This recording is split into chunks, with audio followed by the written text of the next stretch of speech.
এ বাবা এখন ফোন করেছে, আবার বানের সাথে পুজো হয়ে যাবে, তা বেরিয়ে পড়বে। কত মোমো এত তাড়াতাড়ি হয়ে যাবে?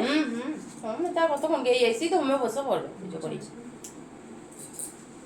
আবার গোটা গেলাম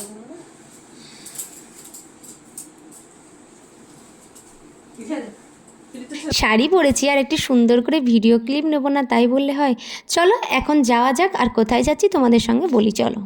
আজকে দিনটা ছিল কিন্তু নীল পুজোর দিন। আর নীল পুজোকে আমরা কিন্তু নীল পুজোটা খুব কমই বলে থাকি এটা গাজন। আমরা প্রথম থেকে ছোট্ট থেকে এই চৈত্র মাসের এই পুজোটাই সব থেকে বেশি এনজয় করি। আগের কোনো ভিডিওতে তোমাদের সঙ্গে পোস্ট করেছি বলে এই মুহূর্তে মনে পড়ছে না, কারণ আমি তো 1 মাস পর পর ভিডিও পোস্ট করি, তাই না আমার মনে থাকে না আমি আগে কি পোস্ট করেছি আর এখন কি পোস্ট করছি। যাই হোক, আমি দিদি আর জেমা মিলে চলে গেছিলাম মন্দিরে। আমি যদিও বা না করছিলাম, যেহেতু শরীরটা ভালো লাগছিল, অনেক দুর্বল লাগছিল, কিন্তু দিদি বললো দেখ আমি তো আসি না, খুব কমই আসি, তো তুই চল আমার সাথে গেলে কিন্তু খুব ভালো লাগতো। আমি তো দিদির কথা না ফেলতে পেরে আমিও রেডি হয়ে নিলাম চটপট। আসলে আসার না আরও একটা কারণ ছিল, সেটা হচ্ছে কি শাড়ি পরবো, কোন শাড়ি পরবো, এত গরমে শাড়ি পরে কি থাকতে পারবো এতক্ষণ, এত কিছু ভাবতেই আমি না বলছিলাম। যাই হোক, যখন দিদি বললো যে চল এটা পরলে ভালোও লাগবে, আর আমার কিন্তু দিদির কথা শুনে আসলাম মন্দিরে।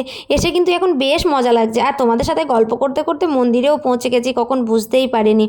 এসে দেখছি বাবা এত জন আছে যে আমরাই মনে হচ্ছে যেন বাড়িতে বসেছিলাম। সত্যি লোকজন দেখে না বেশ মজা হচ্ছে এবার। তো যাই হোক, এখানে অনেকজন আছে যারা আমাদের খুব পরিচিত, তাদের সাথে অনেক গল্প আড্ডাসাড্ডাও দিলাম কিছুক্ষণ। তারপরে পুজো শেষ হবে আবার ব্যাপার, পুজোটা দেখো প্রায় শেষ হয়ে গেছে, সবাই এবার প্রসাদ নিচ্ছে।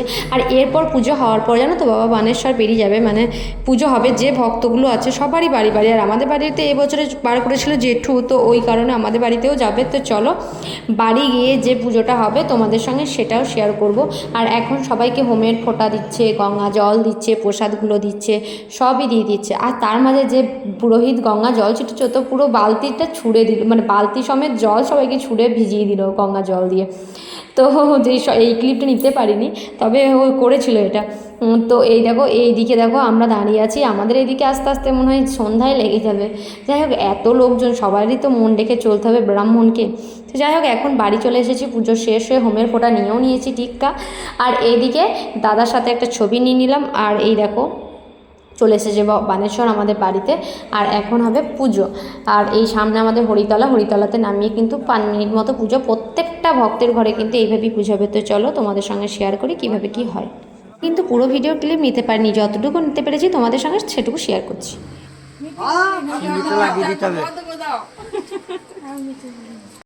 আমাদের পুজো সব কিছু শেয়ার করতে গেলে আমার ভিডিওটা অনেক বড় হয়ে যাবে, তাই এখনকার ভিডিওটা এখানেই অফ করছি। দেখা হচ্ছে পরে কোনো ভিডিওতে। এখন টাটা।